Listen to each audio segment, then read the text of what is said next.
Hey everybody, welcome back to the LuckyDog podcast. This is your host, Elias Rush. This podcast is sponsored by EliasRushMedia.com, photo, video, digital media production. Today we are discussing Outer Banks Season 2 finale. Whoa, we made it. So you may just notice that I've got two videos on Outer Banks. The first one is episodes 1 through 6, and the last one is on 10. We did not do every single episode just because of the binge model. It's just we plowed right through it. So I'm assuming you've seen episode 10 of the second season at this point. If you have not, I would recommend it. I wouldn't say it's quite as good as the first season, with the organic storytelling that I think that they had that was really strong in the first season. The second one does have some rough waters that it has to overcome. I will say I'll be joining for the third season, but my expectations are a little bit lower. And season 2 is kind of what I thought season 1 was going to be, with regards of the writing and the storytelling. Um, the contrivances that happen in the second season do kind of hinder it in some manner for me personally, with making it feel like some of the characters don't act exactly organic in nature. But let's go ahead and a little bit more into detail on this episode. This is going to contain spoilers for this final episode.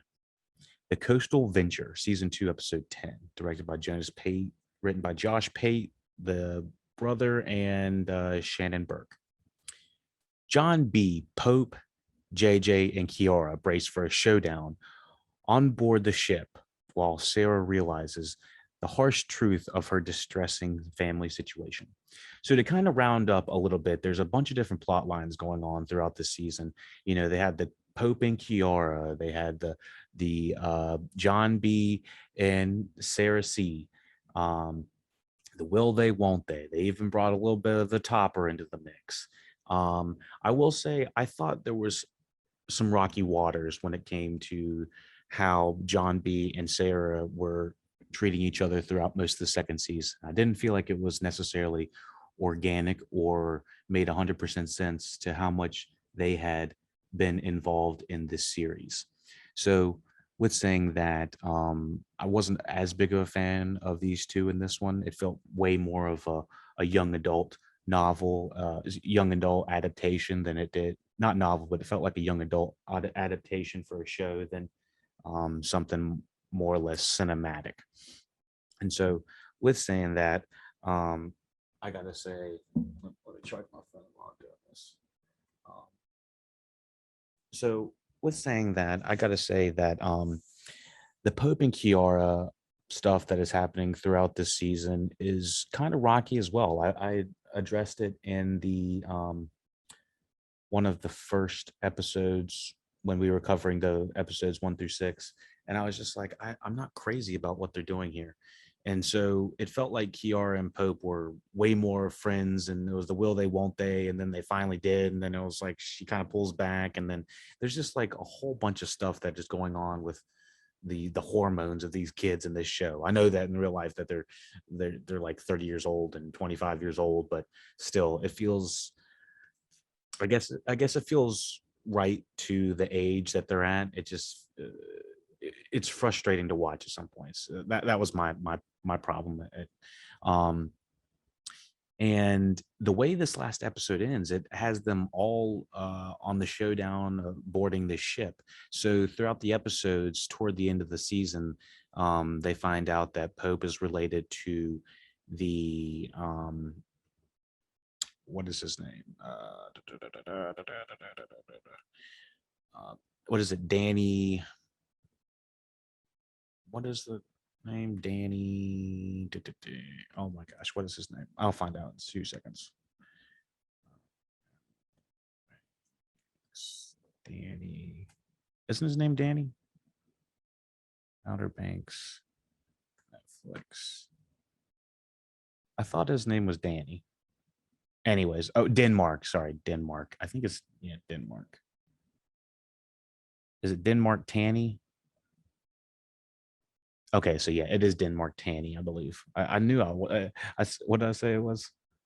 Uh, Danny. Yeah, so I combined those two names, Denmark Tanny to Danny. Anyways, so we find out in the middle of the season that Pope is related to Denmark Tanny. He was a slave, I believe, that was on the Royal Merchant, which had a number of uh, ancient artifacts with regards of the gold. It has these, I think it had this really gold cross that was on there as well. And yeah, it's all this stuff that John B's father was trying to find, as well as Ward and this other lady who I couldn't remember her name at the beginning when I was covering this. Her name is Carla Limbry, and she's one of Ward's former associates when trying to find the gold. And so, um, yeah, we have a bunch of different plot lines going on. So let's cover the first one with the gold. The gold at the beginning of the first, sorry, at the beginning of the second season was what we were going after. Sarah and John B were very interested in getting it, and they end up basically losing it to the Swiss bank account that the police officers end up recovering. So, um, that's unfortunate, but I do kind of feel like they played their hand there and they didn't really make the best decisions. And Sarah almost dying did not help as well. So it really irritated me that we went through this rigmarole of Sarah almost dying, but then on the opposite spectrum, she's she's kind of feeling topper again when Ward is supposedly dead in the middle of the season, or for like between the end of the first season and the middle of the second season. She's kind of feeling topper because I don't know. But as soon as Ward is almost back in her life, it maybe a little bit sooner, um, she's starting to feel John B again. And I'm in her going back and forth. I did not feel that that was natural. I understand that she has like some wanting to be have a normal life again. Like, I mean, she and Topper were together, I believe, at the beginning of first season. But with saying that, I was just like, I don't know if you need to completely go back to him. I know that John B's not being exactly written well for her, so it's just like I don't know exactly what the best course of action would be to be. So anyways, the will they won't they's of this season were not what my favorite parts of this were. um I like them like having a good rapport, hanging out, all that type of stuff, which kind of made me feel like I was more of a JJ kind of guy this season. Having being more of like a JJ kind of guy, I felt like I understood, um, or I just felt like more related to them because no one else felt like they were written to the cue. And so this last episode is dealing with them trying to find that cross that was on the Royal Merchant as well, I believe.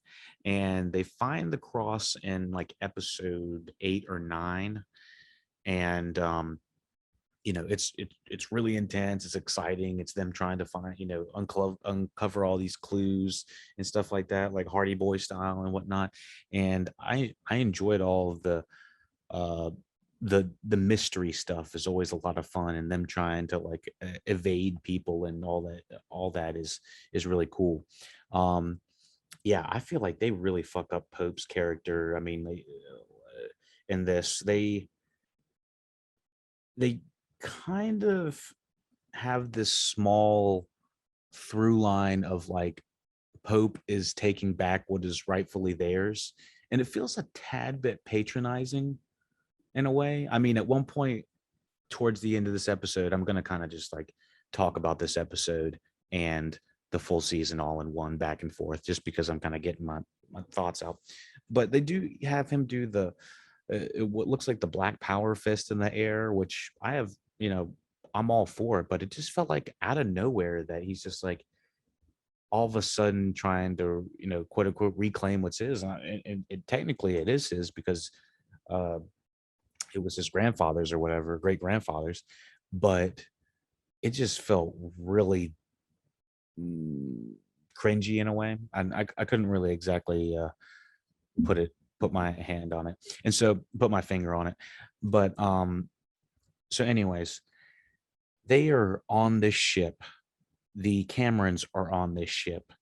The Pogues are in this shipping container for about over half the last episode.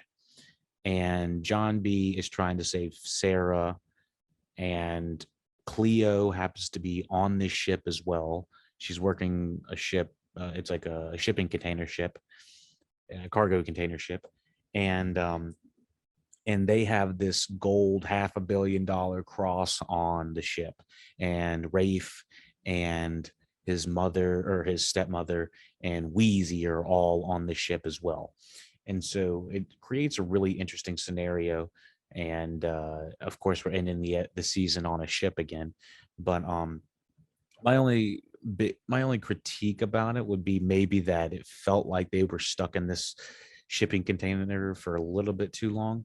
But there, there's some fun action of them trying to evade everybody that's on the ship, and it's thrilling and entertaining for what it is. um I'm trying to think of anything else specific. Pope runs into Cleo. They kind of have this, like, oh, John B, I know John B, we're helping John B kind of thing.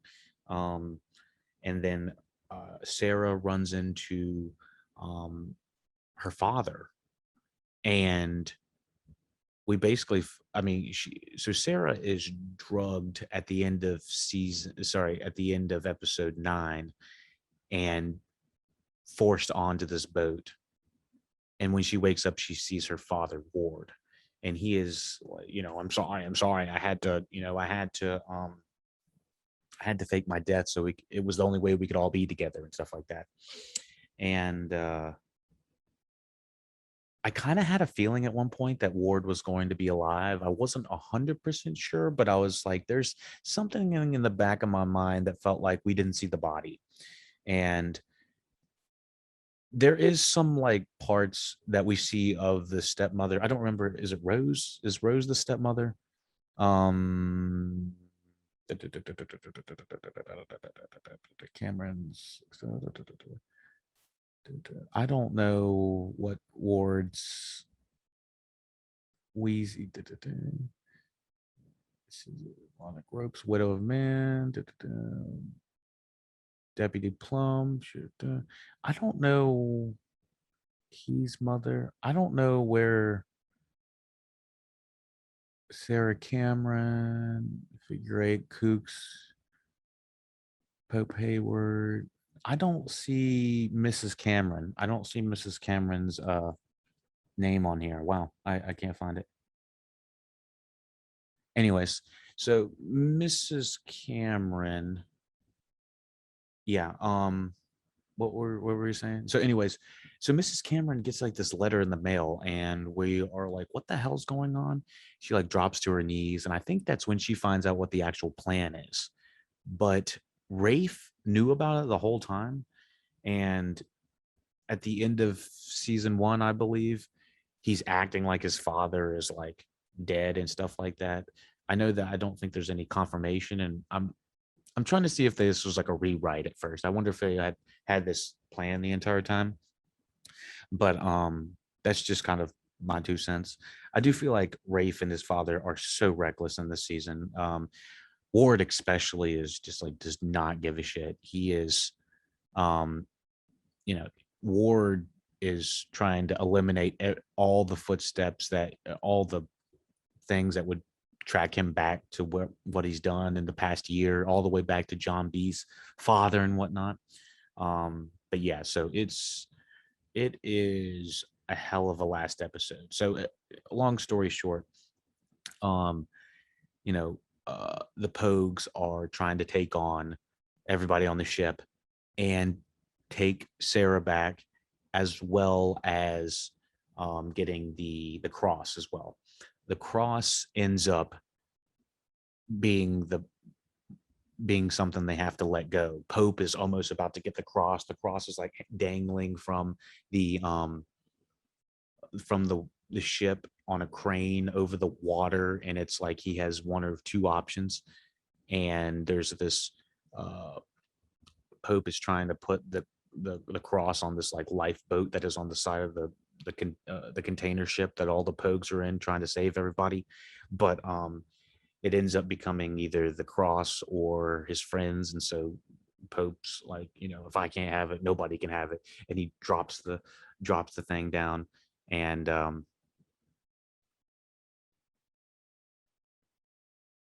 oh yeah, and what's his face?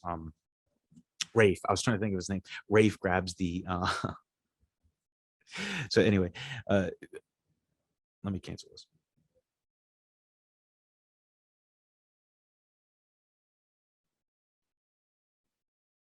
Okay, so whenever Pope is like dangling the thing above the water, he's the cross above the water, he's like really making a decision of like, is it greed? Is it this? Or is it my friends? It's one or the other kind of thing. He has to make a choice. And so he drops the cross into the water, and he's like, I'm sorry, Denmark, but nobody can get it. And then Rafe is like trying to grab onto this rope, and this cross weighs like a couple 100 pounds at least, and so it's like pulling Rafe off the side of the ship. I was like, holy shit, Rafe is literally going to go down with this cross trying to save it because he's greedy. It's straight up the Last Crusade, isn't that? When he Indiana Jones is trying to grab uh, the goblet or something like that. It's either the goblet or life, that kind of thing. And it might cost you your life. So, anyways, the Camerons and the ship end up being able to save the cross from going all the way really deep into the waters. And Pope, the Pogues, and his friends all jump on I'll jump on the lifeboat and escape from the cargo ship. And Rafe has a chance to really unload a gun all into the Pogues because the motor stalls for a second, and he just decides not to, which is kind of showing a little bit of growth. But yeah, there's a lot. On top of that, I forgot to mention that John B and Ward start fighting. When Ward starts slapping around Sarah, you're just like, this guy's got to go.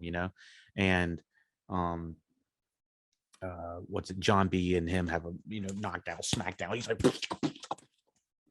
and then what's his face, Ward's just like, John B, I think I understand now. And John's like, Ward's like, and slap in the back of his head hits like the metal on the ship, and it's like the same thing that Ward did to John B's father, and John B is about to chuck fucking Ward off the damn shipping container ship, and right in front of his daughter. It's like, oh, that's gonna be, that's gonna cause for a little bit of awkward tension. But the Ward at that point, I think he was not only slapping Sarah, but he's like joking. He's like, Sarah, tell me what to do. I don't know. He's like, I don't even know what to describe. He was just like choking Sarah for absolutely just like no reason. I know that he's just like losing his shit. So it's just like, what the fuck's going on? So anyway, John B was justified, just to say that. But it's probably a good thing that he didn't kill him, because we don't really want John B to be a murderer. Just that's going to be a lot to handle on his plate. Anything else that we need to discuss? Basically, the Pogues are still broke. I do feel like everyone's name is cleared at the end of this season. They might have some stuff on their plate. I do feel like there's a little bit of contrivances when people are like tracked down in by the police. There's in the middle of the season, I know this is kind of random, but in the middle of the season when all the Pogues are with John B, and is John B is tracked down to a specific point, it's like none of the Pogues get in any trouble for helping him evade the law at all. And there's like a lot of laws that are broken and stuff like that. And I know that's just kind of, you have to like yada yada it, but that was where some of the contrivances were, as well as the relationship plot holes that were really bugging me at points.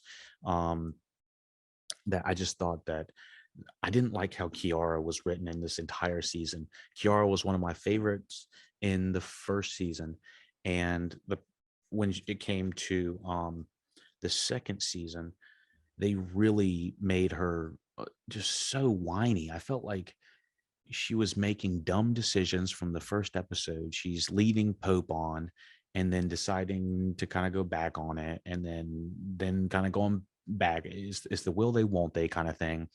And on top of her acting ridiculous in front of her parents, I talked about this in the first uh review I did, that she's just like ridiculous to her folks, and she's basically sealed the deal for third season that she's going to be sent somewhere to be you know, like was it called, like homeward bound or whatever the hell that is, or outward bound, is that what it is? You get thrown in the middle of the woods and you have to live for like a month or something like that on a granola bar.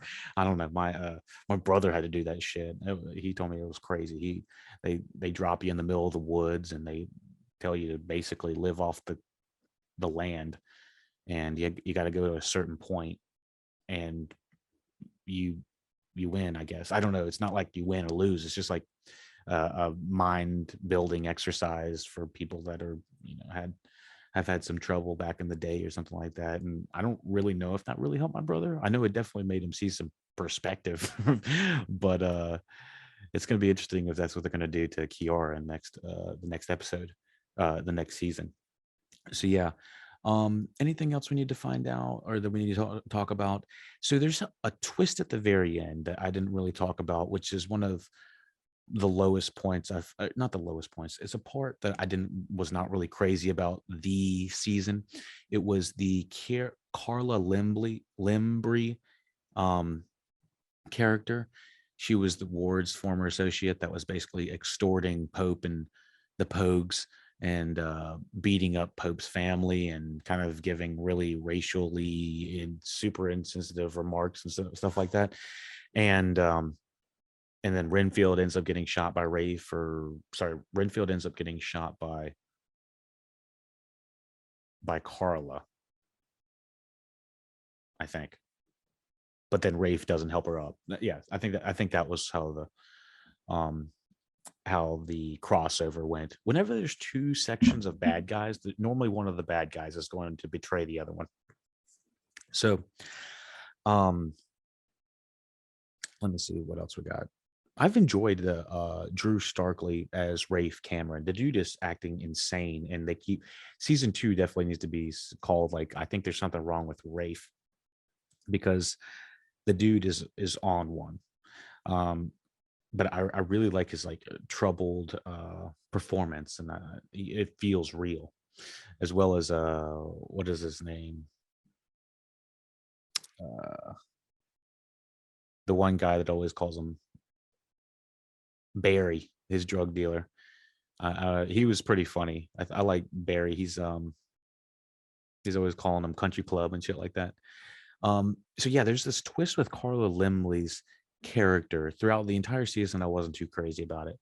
But then she comes back at the very end and she knocks on someone's door. She's like, "Hey, I need to see him," or whatever. And she goes to this like porch, and this guy turns around, and I was kind of it wasn't like it was like you know? Um, and it was the reveal that John B's father is still alive.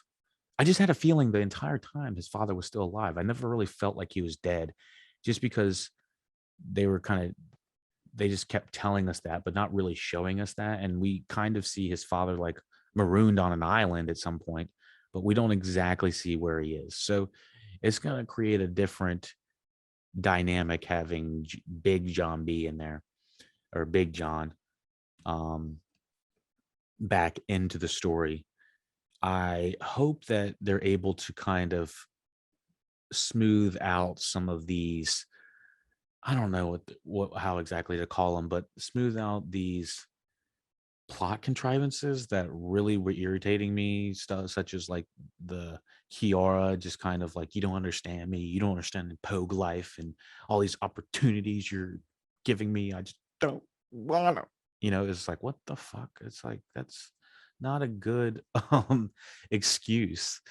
Oh my goodness. And these side characters like I like Wheezy. The Wheezy Cameron character, she's hilarious. She's kind of a smart ass against Rafe, and she feels like the audience sometimes, the audience surrogate for trying how we feel a lot of the time.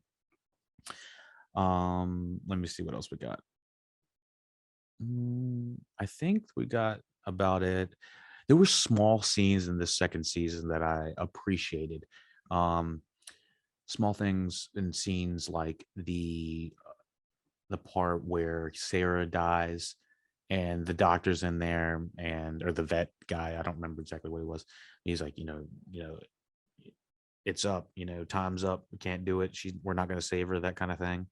And then it goes from that to, John B just breaking down. Whoops. John B just breaking down right in front of her while she's basically dead on the table for a little bit. And it's one of the longest scenes I've seen somebody just be dead on a table and then come back. Um, I mean, it's kind of a trope for that to happen a lot. They they say I love you, and then they kiss them on the lips, and then all of a sudden, the kiss brings them back. It's like we've seen that a million times, but I thought that was a good scene. I thought that was a good one. Um, Anything else? Trying to think of there were a couple good scenes. Trying to think off the top of my head between Rafe and Mrs. Cameron. Rafe and Mrs. Cameron, almost all of those scenes, I was like, this feels almost a little bit too real. I was like, I I felt physically uncomfortable being in the room when Rafe is just like doing a whole bunch of blow and she's like, Rafe, can you just calm down real quick? He's like, it's like, oh my God, can you want to take it easy, man? So yeah, so let's see what else we got. Topper. It was Topper. Okay, so I think what we're going to do with Topper is he's going to be the character that we have in most seasons that we hate at the very beginning. And then we kind of find out a little bit more about him, that he's maybe not such a bad guy, maybe not such a bad guy, maybe not such a bad guy. And then once we find out all that exposition about, who he really is, we didn't find out that much about him this season, but I could see next season him really turning a leaf. And because he was the one that basically was saved Sarah from being choked by Rafe. Like Rafe nearly kills Sarah at one point in the middle of the season, and Topper's the one to be there to save the day. And I was really glad that he was there, um, mostly just because it's an interesting character to have there. And so I could easily see. I know Topper and Sarah try to have something in the middle of the season, but then Sarah kind of wishy washies goes back to John B at one point, kind of. I know she says like, "I'm not here because of you. I'm here because of Pope, and I need to see the gold, or I got information on the gold and stuff like that." It's like she's there for John B, and yeah, that's established later. But anyways, uh, yeah, I thought it was quite the season. Sorry, I wanted to make sure I was recording. I would have been so upset. Oh goodness. So yeah, let me see what else. Anything else? I think that's just about it. Rafe's friend. Rafe's friend, not much to say about him. Still liked a lot of the cinematography that was happening throughout this show. Camera work is still very smooth. I like having the long takes, the long, interesting takes, the wide shots, the different, uh, not just like the a a roll, B roll kind of thing, stuff like Manifest. I keep coming back to Manifest with how boring that show is shot. It's like they have a 3 camera or 2 camera setup and that's it. And they cut between 3 different things and they're done and we're done with the scene. I feel like Outer Banks at least is still attempting to put in really high quality work and get interesting shots with a lively cast. And they're young enough to continue to, run around and still be agile with all this shit. So, um, I'm really anxious or I'm excited to see another season of this. Like I said, this was not as strong as the first season. It's not quite a season 2 slump. It's more just like really rocky because I think there are high points and I think there are like low points too. But let's continue to see how it is, how it pans out.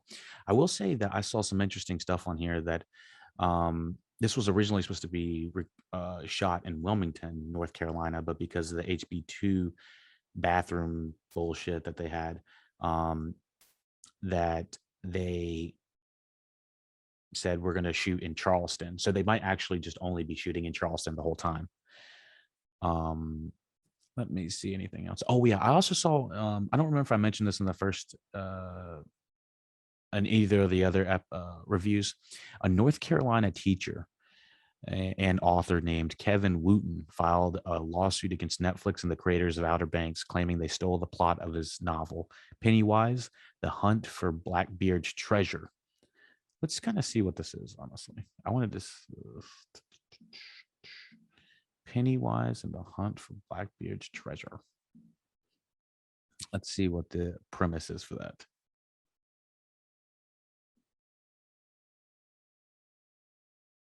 Is this it? Let's see. Okay, this is this is the synopsis for Pennywise and the Hunt for Blackbeard's Treasure. I'm just interested in this to see if it actually sounds like the premise for Outer Banks. So in Pennywise here, in May of 1718, Edward Teach, also known to the pirating world as Blackbeard, led a long blockade of Charlestown Harbor, today known as Charleston, South Carolina. His only demand was a chest of medicine. After having his demands met, he sailed north with his uh, flotilla. And what is a flotilla? Come on now, let's use English. It's a boat. It's with a fleet. Flotilla is a fleet of boats. Into Beaufort Inlet, where he scuttled the Queen Annie's Revenge, handpicked a crew, and left the rest on a sandbar. 6 months after the chest, after receiving the chest from Charlestown, Edward Teach was killed off the coast of Ocracoke, North Carolina. The story doesn't end there. This was no ordinary chest, and it wasn't a chest of medicine. Blackbeard could have sacked any town on the East Coast and procured a chest of medicine. This was a chest that dated back to the first century and made its way to America on a Templar ship. This was a chest that could change the world. Benjamin and Nathan Pennywise, along with their uncle Otaway Burns, discover a clue while diving off the coast of Ocracoke that takes them on an adventure spanning 2 continents. They must outwit a sinister group of treasure hunters who will stop at nothing to lay hold to the chest. So they use its contents to further their agenda. Pennywise, the Hunt for Blackbeard's Treasure, is a fast-paced adventure that will leave you questioning recorded history. Huh. It does have kind of like a splash of the same premise. I'm not sure if he has a case though. Those types of copywriting infringement type things and fair use are just very difficult to use, especially when it's weaving and woven into uh, possibly historical not fictional historical fiction, I guess, like loose historical fiction. I don't know, but let me know what y'all thought about Outer Banks season 2. Let me know what y'all thought about this little penny mark lawsuit they have possibly having to deal with. I don't think that's going to deter them from doing a season 3 at this point, but yeah, let me know what you thought about season 2, Outer Banks. Let me know what you thought about the review. Let me know how to improve. Be sure to go to patreon.com/LuckyDog Podcast to uh, join all of the subscription levels: $1, $2, $1, $2, or $5. The $1 will get you movies that have been reviewed that are over 5 years old. We're getting ready to review The Matrix. Oh my gosh, that was a fucking awesome movie. I just watched the first movie 2 nights ago and the second movie last night. I'm getting ready to do the reviews. Going to get them first on the patreon.com/luckydog podcast. LuckyDogPodcast.com obviously has all of the library, the Patreon links, all the social medias, everything you need is right there. So take it easy. Pogues for life.